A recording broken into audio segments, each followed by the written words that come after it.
Olá pessoal, professor Tomás aqui com vocês nas nossas aulinhas de geografia. Vamos lá, um forte abraço a todos vocês. Fico muito contente quando eu vejo algum aluno, colega meu ali dizendo: olha, estou assistindo suas aulas e tal, encontrei a mãe de um amiguinho. Deixa eu mandar um forte abraço para ele, um alô a ele e a todos, né, que estão assistindo as nossas aulas. Beleza, pessoal? Olha só, hoje nós iremos falar em geografia sobre os rios de Planalto e os rios de planície. Lembrando que Planalto é aquela parte, né, da geografia onde temos basicamente uma área onde saem sedimentos, né, areia, terra, pedaço de rocha, e vão ser depositados nas planícies, certo? Então nós temos esses acidentes geográficos nessa parte aí da litosfera, onde são divididas partes da litosfera, são divididas em planaltos e planícies.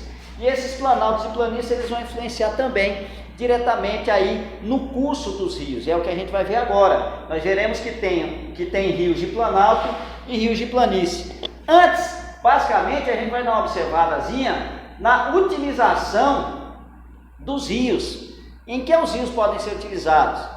Quais os benefícios que ele pode trazer para a população, né? Além da própria irrigação, do suprimento de água para a população, para os seres vivos, né? De uma forma geral, também para a irrigação e tudo mais, eles podem ser usados para vários tipos de atividades, como por exemplo, a atividade pesqueira. A gente pode utilizar os rios, a água dos rios, né? A gente pode utilizar ele também para o lazer, para atividades aí que estão ligadas à diversão, lazer e tudo mais, é uma das utilidades dos rios. Também pode ser utilizado para geração, para circulação de produtos, como é no caso, produtos e pessoas, né? Como é o caso dos transportes, né? Os transportes fluviais, ou seja, aqueles via o curso dos rios. Também é utilizado os rios para a geração de energia. Essa geração de energia que a gente observa aqui, que é possível que a gente possa ligar uma geladeira, ligar um som, ligar uma televisão, ligar um computador, carregar os nossos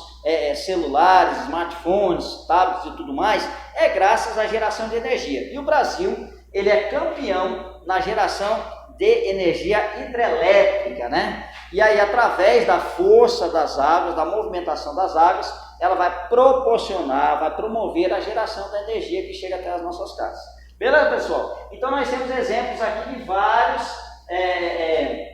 setores locais que podem ser utilizados aí para a utilização, que a gente pode observar a utilização dos rios, né? Na pesca, no lazer, no transporte e na geração de energia. Beleza, pessoal? Ficou tudo tranquilo? Vamos dar uma olhadinha nesse texto aqui para a gente analisar isso melhor. Olha só, os seres humanos usam os rios para o desenvolvimento de diversas atividades diferentes, como por exemplo, para pescar, para o lazer, para a geração de energia por meio das hidrelétricas, que é justamente essa que a gente observa aqui, viu, pessoal?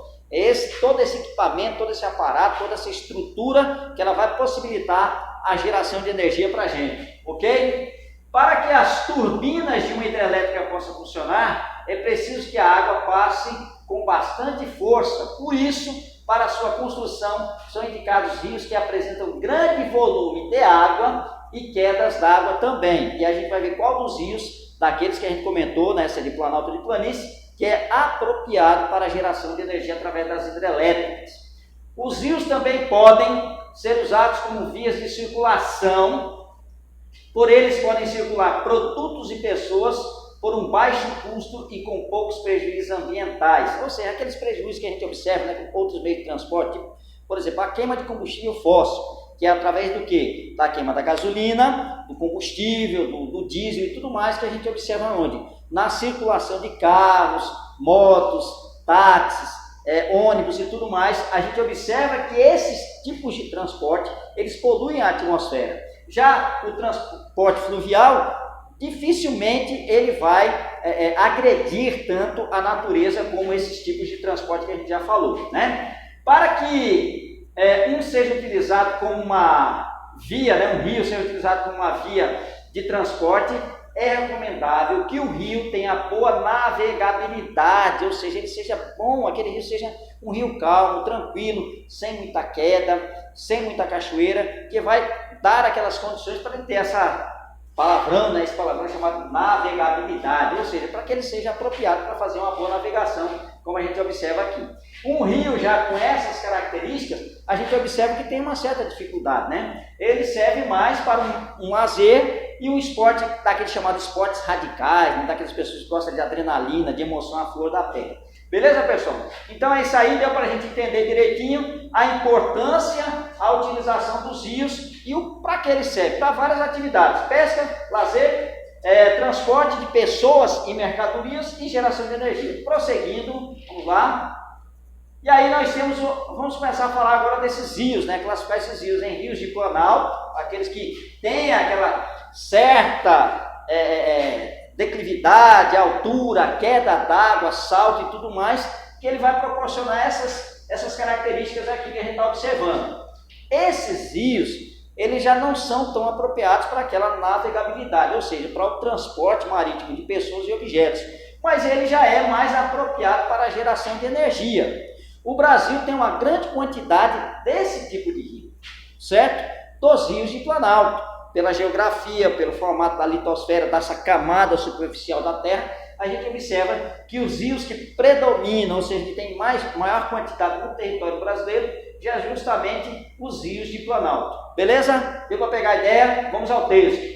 Devido à natureza do relevo no Brasil, predominam os rios de planalto, que apresentam rupturas e declive, vales encaixados, entre outras características que lhe conferem um alto potencial para a geração elétrica.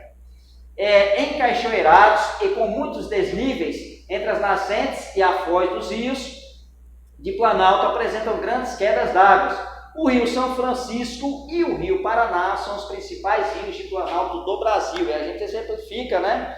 A gente dá o exemplo aí de dois rios de planaltos que a gente observa no nosso território. O São Francisco, muito conhecido aqui na nossa região Nordeste, que pega boa parte da região Nordeste, e também o Rio Paraná, ali na região, entre a região Centro-Oeste, a região Sudeste e Sul ali do território brasileiro. Perceba-se que, como eu comentei com vocês, o nosso texto ele vai confirmando que o quê? Esses rios aqui são apropriados, têm um grande potencial para a geração de energia elétrica. Beleza, pessoal? Então, essas são as características dos rios de planalto. Quando a gente observar as imagens agora, a gente começa a identificar que esse tipo de rio são os rios de planalto. Ok? Prosseguindo. E aí nós temos os rios de planície. Observe só a característica de cada um. Observe que aquele, a gente percebe quedas d'água, cachoeira, salto e tudo mais.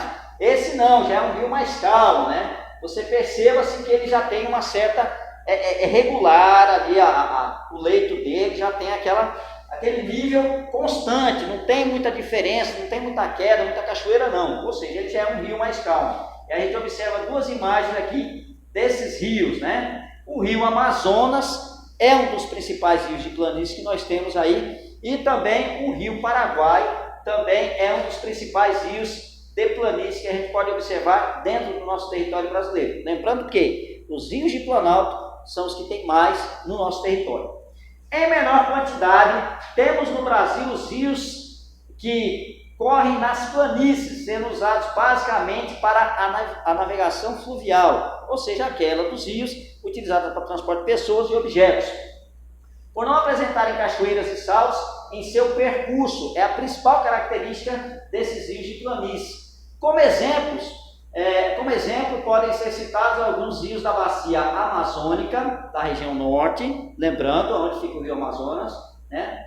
E da bacia do Paraguai, região centro-oeste ali do nosso Brasil, ocupando áreas do Planalto Mato-Grossense. Entre os grandes rios nacionais, apenas o Amazonas e o Paraguai são predominantemente de planície, isso é totalmente planície, e largamente utilizado para a navegação fluvial. Beleza, pessoal? Deu para a gente pegar essa ideia? Vamos lá, vamos seguir adiante. Próximo slide. E aí a gente tem a distribuição, né? A distribuição das nossas bacias hidrográficas aqui. Nós temos a região do Rio Amazonas, né? Nós temos várias e várias aqui. A região do Rio Paraná é justamente essa daqui, ó, que é o que a gente vai comentar agora. O caminho de um dos principais rios de Planalto, responsável por uma das principais usinas hidrelétricas do Brasil, que já foi considerada uma das maiores usinas hidrelétricas do mundo, que é justamente o Rio Paraná. A bacia do Rio Paraná, que é justamente essa daqui que a gente observa, ela é responsável pela usina hidrelétrica de Itaipu.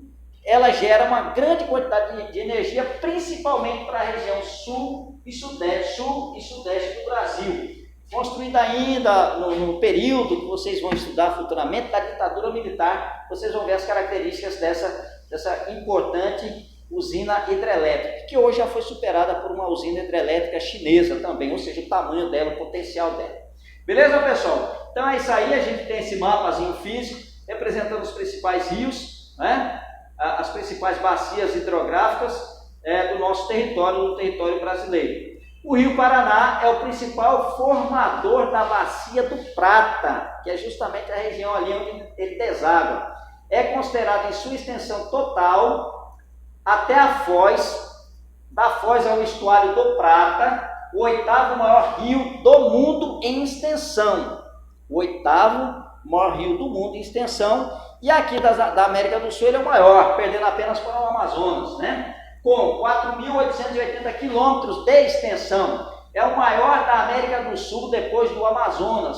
Sua bacia hidrográfica abrange mais de 10% de todo o território nacional. Então, toda essa aqui, a bacia do Rio Paraná, é justamente essa que vai abranger todo, né, esses 10% aí do nosso território. Sendo a continuação do Rio Grande, recebendo o nome de Rio Paraná na confluência do Rio Paraíba. Ou seja, o que acontece? Tanto o Rio Grande quanto o Rio Paraíba, eles vão se encontrar, e o encontro, a confluência desses dois rios, vão dar origem ao Rio Paraná. Beleza, pessoal? Deu para pegar a ideia? Vamos prosseguir para a gente observar agora o resultado, né, do que se foi transformado aí, aproveitando a utilização desse rio. Prosseguindo no próximo slide, a gente vai observar. Justamente é isso aí, a usina hidrelétrica de Itaipu. Ela é uma usina que pertence tanto a nós, a brasileiros, né, tanto ao território brasileiro, quanto também aos paraguaios, nossos irmãos, né, os paraguaios. Ela foi uma usina construída aí com essa parceria Brasil e Paraguai, foi utilizada para a geração de energia, e aí tanto o Brasil quanto o Paraguai ele vai se aproveitar dessa utilização. Claro, o Brasil utiliza mais um pouquinho devido à sua grande produção industrial que nós temos ali naquela região sul e sudeste do nosso território. Então o Brasil usa praticamente 75% da energia produzida aqui na hidrelétrica de Itaipu. E o Paraguai usa 25%, certo? Ele vende a divisão, né? A divisão dessa geração de energia é dividida de 50% para cada. Como o Paraguai ele necessita apenas de 25%, o restante ele vende para o Brasil, que vai aproveitar muito bem essa geração de energia. Beleza, pessoal? Então é um importante patrimônio, tanto brasileiro quanto paraguai, e bastante utilizado aí pelos dois países. Beleza? Usina hidrelétrica de Itaipu está localizado no Rio Paraná, e é uma usina binacional, bi de dois, nacional de dois países, Brasil e Paraguai, que pertence ao Brasil e ao Paraguai. O volume total, alguns dados, algumas informações, né, a grandeza dela, o tamanho dela que foi utilizado para a construção dela. Olha só, o volume total de concreto utilizado na construção da usina seria suficiente para construir 210 estádios de futebol como aqueles do Maracanã, lá no Rio de Janeiro, que tem aqueles clássicos lá do futebol carioca, né? Então, aproximadamente 210 estádios daquele poderia ser construído com a utilização de concreto que foi utilizado para a construção dessa usina. Beleza, pessoal? O ferro e aço utilizado permitiriam a construção de 380 Torre Eiffel, aquela torrezinha que a gente vê lá em Paris, né, na França. Deixa eu ver se eu consigo fazer um pedacinho dela aqui. Muito difícil, muito bonito esse PODZ, né? Aquela torrezinha que a gente observa, né? E aí, Paris, é a Torre Eiffel. Depois vocês coloquem aí no Google que vocês vão saber qual é essa torre que eu estou falando. Mas aquela torrezinha lá em Paris, a quantidade de ferro utilizada para ela seria capaz de construir 380 torres daquela. Para você ver o tamanho e a grandeza dessa construção, dessa obra. Ela é chamada de obra faraônica. No tempo que ela foi construída, ela ficou conhecida como obra faraônica, devido ao seu tamanho, à sua grandeza, né? Então a gente observou um dia desses atrás, uns tempos desses nas aulas passadas, a gente observou aquelas chamadas obras faraônicas, né? Como por exemplo, aquelas grandes pirâmides do Egito, né? Olha só, a altura da barragem principal é de 196 metros, equivalente à altura de um prédio de 65 andares. Então, toda essa construção, toda essa estrutura aí, ela é uma grande obra arquitetônica e tempos depois a gente vai entender o porquê que ela foi, né? A gente entende agora, a gente vai entender um pouquinho melhor o porquê que ela é chamada de obra faraônica. Beleza, pessoal? Então tá aí um importante patrimônio binacional pertencente ao Brasil e ao Paraguai e que é responsável por uma boa quantidade de geração de energia para nós. Ok? Ficamos por aí, pessoal. Semana passada eu não deixei exercícios, mas eu vou deixar exercícios dessa aula para a próxima semana, beleza? Vamos lá. Primeira questão, cite exemplos da utilização dos rios pelos seres humanos.